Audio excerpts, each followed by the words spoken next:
Parasitology and Public Health Society of Nigeria Southwest Zone. Presenting the first quarter 2025 webinar series. Topic: Artificial Intelligence and Big Data in Parasitology and Public Health. Host Professor Emmanuel Taiwo Idawu, Southwest Coordinator PPSN. Chief Host Professor Sammy Samwobo, National President PPSN. Moderator Dr. Olatunji Surakat. Guest Speaker Olatunji Johnson, PhD. Guest Speaker Ayo Babalola, PhD. Babalola Ayodele Samuel is a research fellow at the Nigerian Institute of Medical Research, NIMR, NIMA, Yaba, Lagos.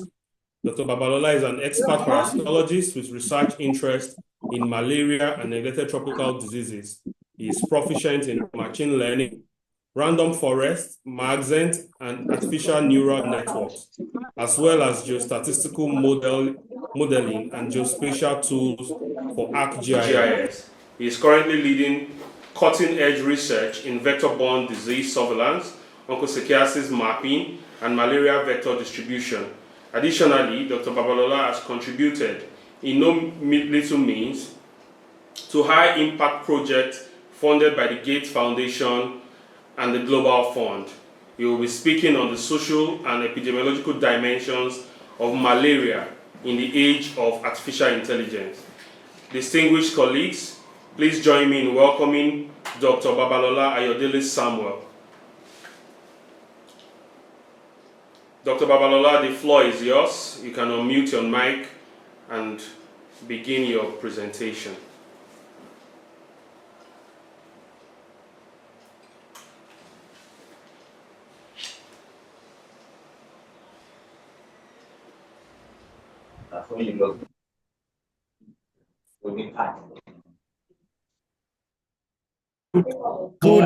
Good afternoon, everyone. Am I audible? Yes, you are, please. Yes, I hear you. Good afternoon, my professors, doctors, and fellow colleagues.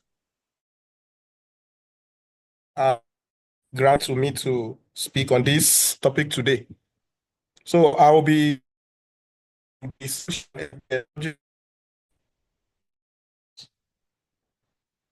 of malaria in the age of AI. Though I will be speaking on malaria, but the principles still cut across every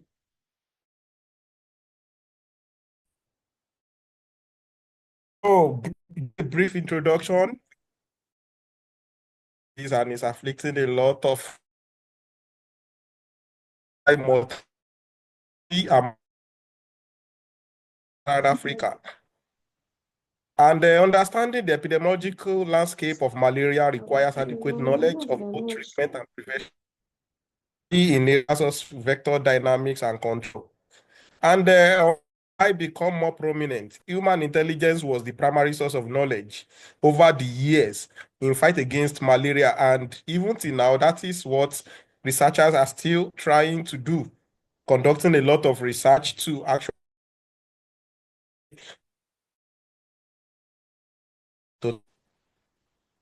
Now, the question today, this afternoon, is intelligence in malaria control. Where do both of them stand? And that is why we want to look at this from both social and Thank you, Dr. Babalola. We now move to the second presentation, and at the end of the second presentation, we'll take all questions and comments and concerns. Our second speaker is Dr. Olatunji Johnson, a lecturer in statistics at the University of Manchester, United Kingdom. Dr. Johnson specializes spatial and spatiotemporal statistics for global public health. He has developed innovative geostatistical models and methods. He is the creator of SDALGCP and MBG app, two powerful R packages that support advanced modeling. His research focuses on the epidemiology of malaria, river blindness, schistosomiasis, and other neglected tropical diseases. Dr. Johnson will be speaking on model-based geostatistics for spatial data analysis. Distinguished participants, please join me in welcoming Dr. Olatunji Johnson. Dr. Olatunji Johnson, the floor is yours now for your presentation. Over to you.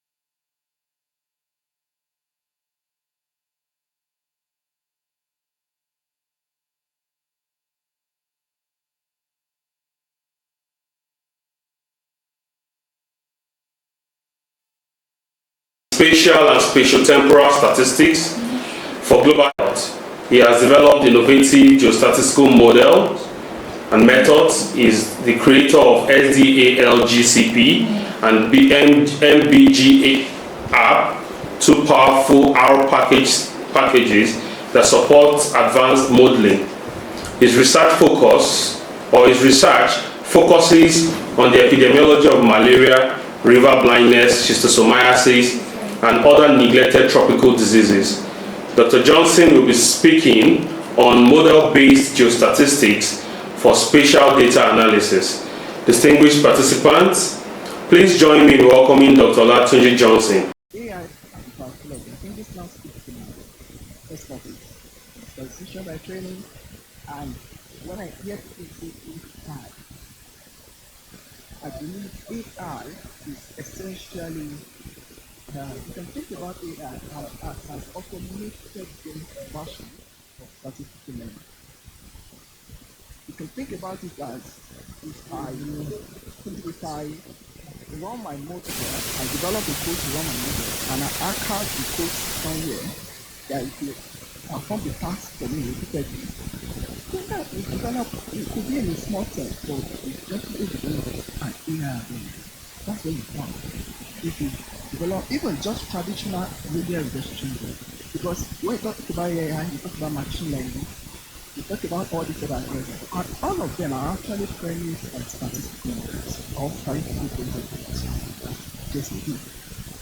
So essentially, even if it's just regression model you're doing, I can tell you that already been using AI. Trouble package it in different settings I'm seeing already using it. So in this talk, I'm seeing AI as just a set of statistical models or statistical principles that we use or statistical theory. That's the way I'm seeing in this talk. And the method I've used for a long time now is called model-based statistics, which I'm very sure majority of us are familiar with. If you do for spatial data analysis, you must have used this method before. We're probably going to do it differently today. So, we're talking about model-based statistics as an AI tool, because you can definitely use it to automate it to make decisions, you can automate it to be used in different settings. So we're talking about model-based statistics, MBG, as an AI tool. The term MBG was called by Babalola Ayodele Samuel, and the way it was translated is basically compare a general principle of statistical modeling and inference to analyze spatial data. It uses some of the algorithms that we might be familiar with, likely based inference, Gaussian processes, those are things you know machine learning lot. And that's what it uses as well. Even though they could be called different terminologies, but essentially it's the same principles. And then you may probably be interested in identifying association between prevalence and some kind of risk. You can basically use traditional statistical method to do that as well, which of course model-based statistics is also a really method to use if your data is spatially referenced. And we could predict disease, other effects, all these random frames, all these things, it doesn't matter. You just want to get a very good prediction of your prevalence of the disease. And the good thing about MDG today is that it allows us to actually predict at an uncertain location. You can get better prediction at uncertain locations. Because you are using the same of the principle, the first law of geography, the things that are related across together, the things that are related. You are incorporating that t-migration process to inform your predictions. And also, there's one thing I've always been arguing about in the is that how do we incorporate science into a statistical model? If you think about it, how do we include the science about the model or about the disease you're modeling into the model? One of which is that if you have a spatial data, you want to include spatial correlation because you know that things that are equivalent to within space are related. So averages allow us to incorporate our information into modeling. Also, uncertainty quantification. That is, you don't want to say, oh, the prevalence here is 2.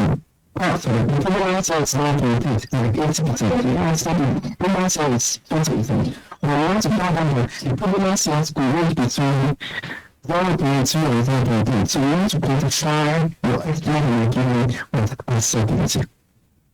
This is a lot of good practice to do. As a scientist, you want to see if you want to see it as well. So, this is an example of a geospatial data, and this is of origin study first. Unfortunately, we didn't see the genetic. I want to talk about very work on time in this talk, but we've done a few work in Nigeria. We know we're talking about them because it does take time to prepare the slide as well, to introduce to the ones I've talked about before in the past. So, this is hello. Well, this is the whole part for me. Have learners which I'm sure you to picture here for many years. So what this program is going to require this kind of data, statistical data. Probably the question will be posed to a scientist that can help us figure that. We predict the prevalence of those locations against survey, essentially. The prevalence just has to go to do this. How do you develop the model? Do you always think about the model that you can think about the prevalence as a function of time value, acute experience, and the time that you're getting? So your example of the disease, the modeling, is a function of the time value, acute experience, and the time that you're doing. So the things that you know are demographic, socioeconomic factors, climate variables, environmental, all these things. Those are the things we know. We call them estimate. That's the two qualification variables. And the things that are very small, those things, I don't know them. There are no essential variables. Now, and this is where you can also incorporate some of the knowledge, the new knowledge. For example, in this case, the way we want to model this in geostatistical, in LDG, is that we use another X as a function of the multiplication. We say, okay, I want to apply the spatial correlation in space because I know that if the prevalence is RE, the neighboring height is very likely to have a very as well. The else that is found the streets. Basically, we want to incorporate that in the model. Yes, it's just here. So, let's incorporate that in the model. So, in this example, I've shown that we are putting innovation, spatial concept, and then we know that these are within the innovation process. The map on the left is just the name, it is already the plans predictions. And then the map on the right is the way of quantifying the certainty and one of the main predictions. And one of the ways we've always done is, what you try to do is to use the variable probability to say, okay, what is the probability of evidence to exceed this particular value? And if of course, you can say, okay, in areas where you are in, that means those places are very sure the prevalence exceeds 20%. And that's a better way to present your sentence rather than saying, oh, or even in standard area and things like that. Well, that is true, well, I've always argued that people should probably use the sentence probability instead of just preparing standard area and things like that. Second part, and see what I could. So I'm going to talk to you about malaria. This one is actually a decision making. How can you stay high? Whether resources for decision making. So, even if I'm trying to use a map, how can I actually make decision based on the map? That's what the stock is going to do that. Now we can just see something like it. Alright, let's go to the study of malaria in the level. Study the lack of salad level. Essentially, one data is a indication is a component, so nutrients, and I've created this one line. Basically, I try to partition the district to an arbitrary sub-district. We call this to the name. The reason I'm doing my notes going later, but what I'm trying to do, I'm trying to divide them in a way that derive the homogeneous population. That is the population between all of to the EU is around 15,000. So that's the goal. What do I have here? I have the data on the antibody, the binary outcome, so the positive form, the data on antibody and the antibody, and then we have another data using one scope where the measure the molecular density or intensity of the light. So basically you measure the using one scope, you measure the molecular density of the light, and of course from that data you can say, okay, if you're coming more than this particular value of intensity, then you definitely I'm sure that you have malaria on it. So basically, this top bit is basically trying to create a general outcome from the continuous outcome. That is, from the intensity around, I try to decode what is that. And what are actually interesting part here? I don't want to go into the point in a short, very short, you guys know that when we convert MDA, for they want to treat inconsistent over minutes. In this area, if there are people that are carrying high intensity of malaria, those people tend to suffer serious adverse events. So, the question was posed to was that can we use our model to identify areas where it is safe to go to administer MDA? That is, areas where the people there, probably fewer people there are carrying microfilaria density that is very essentially. Yes, it is safe for them to administer MDA. That's the question. So we want to understand where it's safe for MDA. And now going to the model again. So essentially, I've shown you the data I have. And then what do I do? I want to explain to you that I want to incorporate my science into my modeling. Right? I want to explain the association between the antibody and the malaria intensity, the microfilaria intensity. So I want to explore that. I want to incorporate that into my modeling. Also, I want to create a spatial correlation. And then, as well, this is a local data set because we have sample the population on the rate. We want to sample a few people. We want to efficiently use the data we have. So, then, this is the model. I'm going to study now. We can model these variables we have using this sample distribution, and that's our model. The only thing I will say here is that, as I've told you, we're trying to bring information across this outcome we have. So we're using X-notes here. So we're dividing a joint model by replacing the outcome together. And our argument is that if you do it this way, we'll be able to improve the precision of the prediction. And then, because we know before, this is the number of variables that we can repeat in the model to, the reason why we repeat the model is to sometimes stabilization and sometimes to improve the precision of our prediction. So, I told you before I started, this is about decision. So, how do we make decision against the malaria is safe? The malaria is safe if the probability, if the proportion of individuals in that area carrying malaria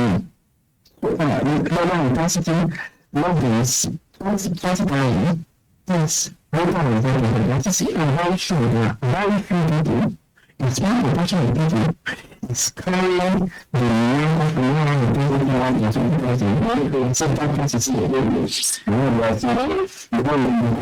sure that is very 5. And I say it's sincere. And if it's not so, it's not again. So that is what we did, and then we produced the experiments that, okay, what if I use as a one data, if I combine it with, if I use a two-stage strategy, we don't want to be studying a six-stage strategy. Because it's a one. Using one first, using antibody first because antibody is cheap, and use the other one later. I actually experiments that. So, this is the map we have. So we have this map here. This map is basically, this is a decision as a value. So the map is the same area, the road is in the same way, that is identical. I can also make that decision on the pseudo area that I showed you here. And I can also make that decision on the district line.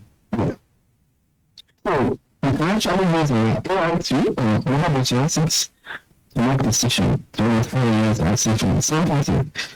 And in our work, we actually found that our approach could save down time on the required for them to actually identify areas that are safe. And just quickly let's talk about the last bit, what is about design, because a lot of people on this company do design and we're just going to go straight to the point. Let's see design, that's some transmittal elements.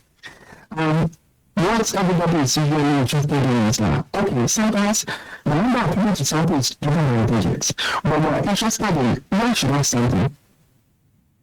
Like, where should I go to sample? And how should I actually do the sample? So, from the government side, there's a lot of WHO recommendation on how to do these things. So I want to show you how we use modern-based statistics for design as well. And the argument I've always been making about this is that this kind of library, you're going to use MBG to analyze the data. Why don't you use MBG to inform your survey design?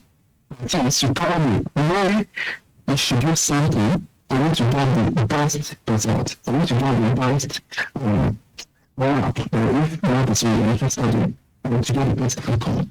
So, I'm quite out of my plan, and I can see my plan is on, and this is one thing I want to show you, which is this map. Essentially, this is one thing I've been telling people that instead of doing random sampling, we should be planning areas doing random sampling. Means, if I sample two households next to each other, it's not as good as, I don't think we're getting more information by sampling the household. Why can't I space this out? Why can't I sample in the next street, in the next street, or in the next town? What am I sampling close to each other? If the moment is to sample maybe 10 people, start in the sample house. Don't sample to location close to each other because you will not be getting much information. And that is what we call the reliance random sampling. It's not a random sample, but you are because you place a random distance between random two locations. I'll be clear at the regular along the imagery time towards using the reliance sampling instead of simple random sampling. Just to finish up, I want to show you the result of the simulation we did to actually argue that people should be given reliance random sampling. So the right results there, these are the results. So we found this experiment in just a simulation, and then we used random sampling with the green, the red, the regular random sampling using MBG, and then we all use the WHO data. Using regular sampling is the better and using other random or using maybe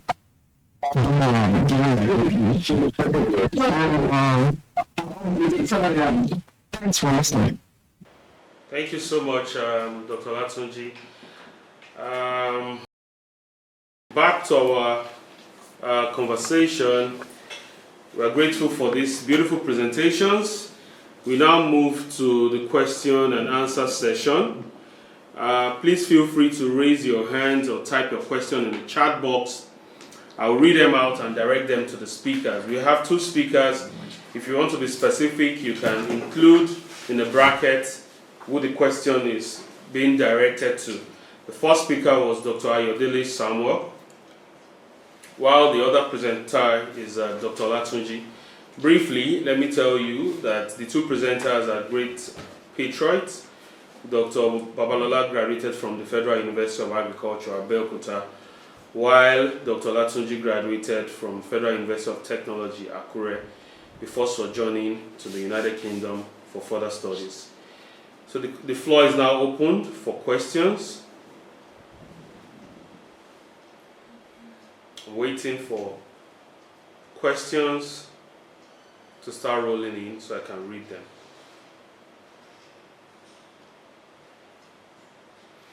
While we are waiting for people to type in or indicate, okay, Professor Dr. Mafe is indicating. Dr. Mafe, you have the floor, ma. Please speak, ma. Unmute. Okay, let me quickly. Okay, ma. All right, let me go back to the chat box and look for your questions. Okay, thank you, Doctor. Okay, the question goes thus. She started by a salutation. Thank you so much, Dr. Olatunji Johnson, for the excellent delivery of the topic. I will appreciate your comment on the following. Stigmatization associated with small numbers that may occur from territorial or population breakdown of results. Number 2, unauthorized data access. And number 3, on the issue of lower in a methicillin-based MDA for onchocerciasis. It needs to be stated that with our experience in Nigeria on loasis and methicillin-based MDA has so far not been a threat to methicillin-based MDA. In summary, it's country specific. Okay, by my understanding, I think there are 2 questions and a general comment. Prof. Dr. Mafe, am I giving the right information? I think there are 2 questions and a general comment.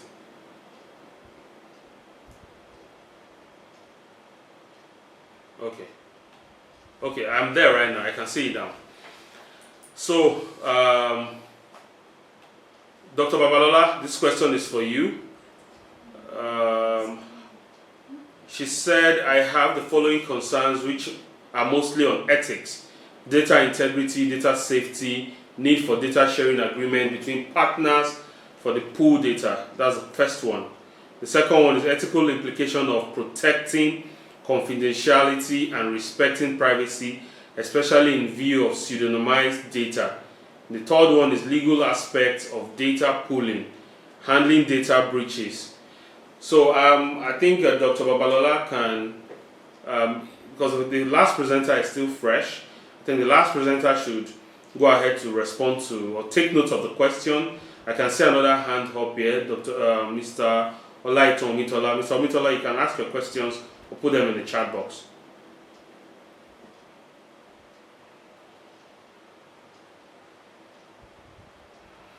Just hold on a second. I want to take as many questions so you answer them so we don't have breaks in between when you are answering your questions. Okay. There's another question for you. I think the presenters can also look through the chat box, but I'm just trying to read them out for the sake of the recording we are having. For people who may be listening to this recording later to understand the kind of conversations that ensued after the presentation. There's a question from Dr. Mogaji Ahmed. Here it says, are there any published tools for AI integration in disease modeling, different from the modeling softwares we have and other dashboards like MGA app you have created earlier? That question is for you. I have my own question here, and the question goes for you, Dr. Olatunji, how do we humanize model-based geostatistics in the era where we need to ground truths and be sure that what the model is giving are actually verifiable? That's my question to you. I'm just scrolling up to see if I've missed any question. Okay, so we have about 30 more seconds to take more questions. Dr. Omitola, I don't know if you've dropped your question. I saw your hand raised up. I can't find your question in the chat box. If it's not there, you can go ahead to ask your questions quickly. Yes, quickly.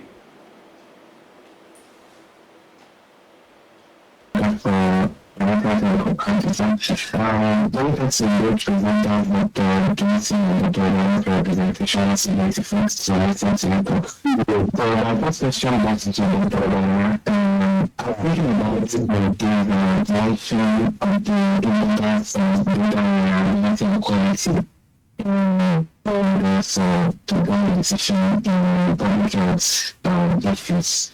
So was wondering if you could shed light and get some guidance on the particular reference to the election days and whether you're able to get a decision in control and safety.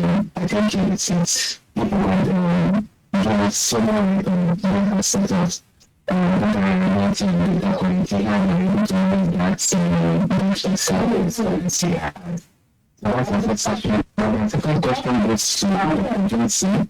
I want to ask whether they use sensitivity summits in very disease or different that's usually find whether they just give us 6 years of such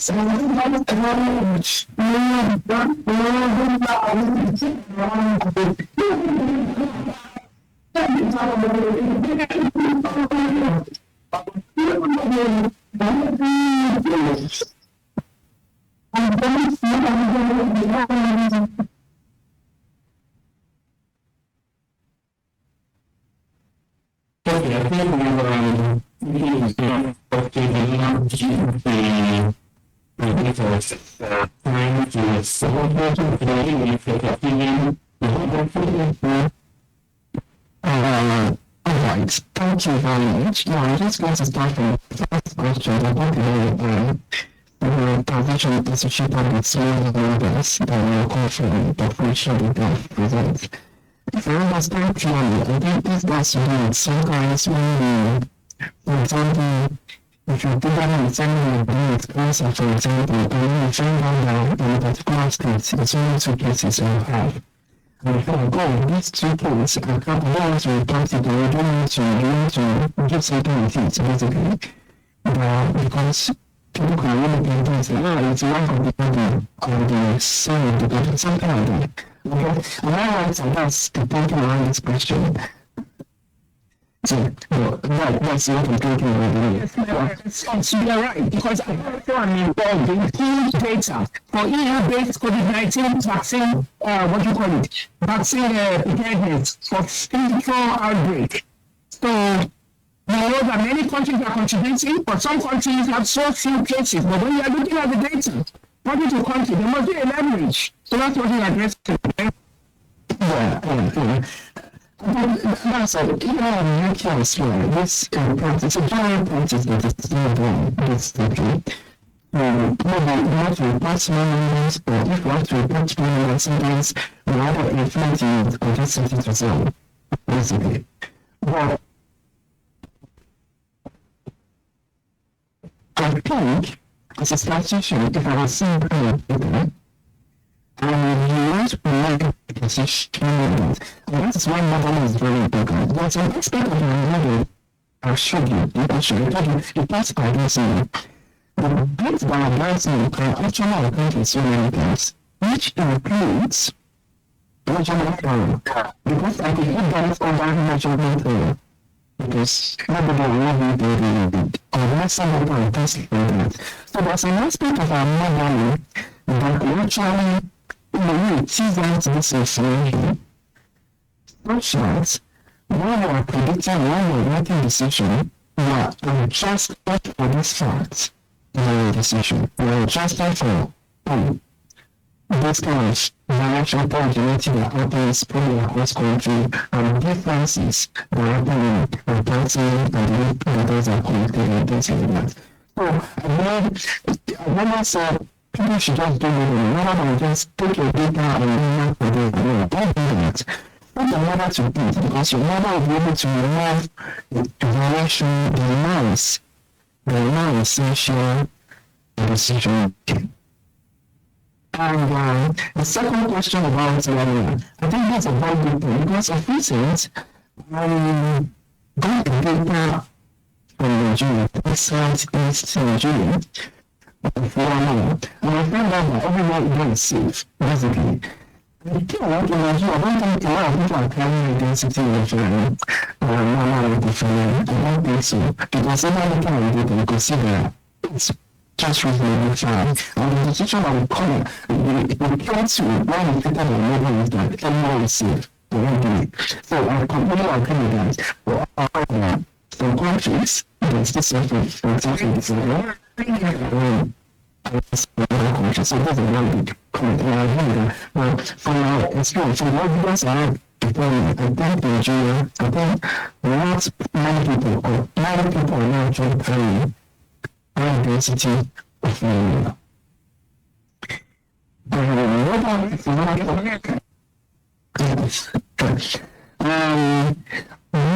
Another question about can LBJ be used for any other disease? So, LBJ is like you asked them, can inventions be used for problem of finance and yes. So those two, they are disease agnostic. They can be used for anything. However, care must be taken when you are taking a malaria needle and a laser need for resisting. Care must be taken when you are taking a resisting needle and applying for malaria disease. But the term itself is like rational, it's irrational. Rational you can be used in every field, anything. It can be used. However, care must be taken when you are applying a method to a particular problem. And that's why sometimes I don't like working alone, even though I know the statistics, I still know people that actually know about the disease. They know everything about the disease, and can actually make sense of the results we're having. Rather than say, oh, I found this coefficient, I found this result. The sensation will be exactly again. But is that actually does that result actually make sense? How does it make sense? So that's why sometimes we want to improve our scientific knowledge on another day and another development. The last question, which is from Dr. Johnson, I forgot it, so what's your name? Okay, let me take that again. My question was, well, where do we humanize model-based geostatistics? At what point do we consider the genuinity of model-based data in terms of ground truthing and ensuring? I'll give an instance. When you model for breeding sites of vectors of onchocerciasis, yes, the model gives very beautiful spread of possible breeding sites, but as a parasitologist and someone who is also interested in a lot of entomology data, it is also important to ground truth to be sure that where the model has predicted as possible breeding sites are visited and also confirmed. So is there a meeting point in what the model generates and the extent to which the accuracy is and the need to humanize or verify those data? That's my question. Thank you very much. No, because I was thinking about the answer to that. A particular place is greater than a particular threshold. You can trust that rather than say, or maybe I'm 90% sure, I'm 95% sure. You can trust that rather than telling you that the provenance of the place is 20% or something. So to just put that together, what I'm saying is that we shouldn't be giving point estimates. Even our decisions should be given that we're conveying to people should include uncertainty. That is, we should try to incorporate uncertainty. So, how well can you trust model agencies? If I present it with uncertainty to you, I think you can trust my uncertainty to a reasonable extent. However, you should ask me so many questions as well. That, okay, have you validated your model? Have you checked some of the assumptions of the model? Are they good enough? And this is a question people don't ask us, and then we get away with it anyway. So you should ask me those questions. Have you validated? So I should be able to validate my model, check that the assumptions I've made in my model are justifiable and they are consistent with my model structure. I have a thought there, Dr. Olatunji. so we can allow Dr. Babalola also give some response. Please stay on the line because we still have more questions coming. This production was supposed to end in about 2 minutes. It was supposed to be in 1 hour, 15 minutes. But I want to appeal to members listening here. We're just going to extend by another 5 minutes. Dr. Babalola, please quickly respond to your questions. Sorry, Dr. Surakat, can I quickly just round up what he has presented? Dr. Surakat, please. Okay, you can. Right, thank you very much. We have a lived experience in Nigeria with onchocerciasis elimination. We sampled our sites, for vector survey in the country based on the river systems. But then the Bill and Melinda Gates came and did some modeling for us. Well, we superimposed the modeling sites that are, predicted, and we superimposed it on where we have been surveying. We found that only a few spots, there were additional spots, we needed to add to our own sampling sites. So we've adopted that in refining entomological survey, just to share that it's practicable. You get the modeling, superimpose it on what you are using based on scientific basis, and then move forward. Thank you. Thank you, ma'am. Thank you. So, Dr. Babalola, you have the floor. Could you respond to the questions directed to you and provide insight? Are you still there, Dr. Babalola? Yes, I'm here. Thank you very much, Ma, for the question, or let me say the concerns. In as much as when it comes to data management,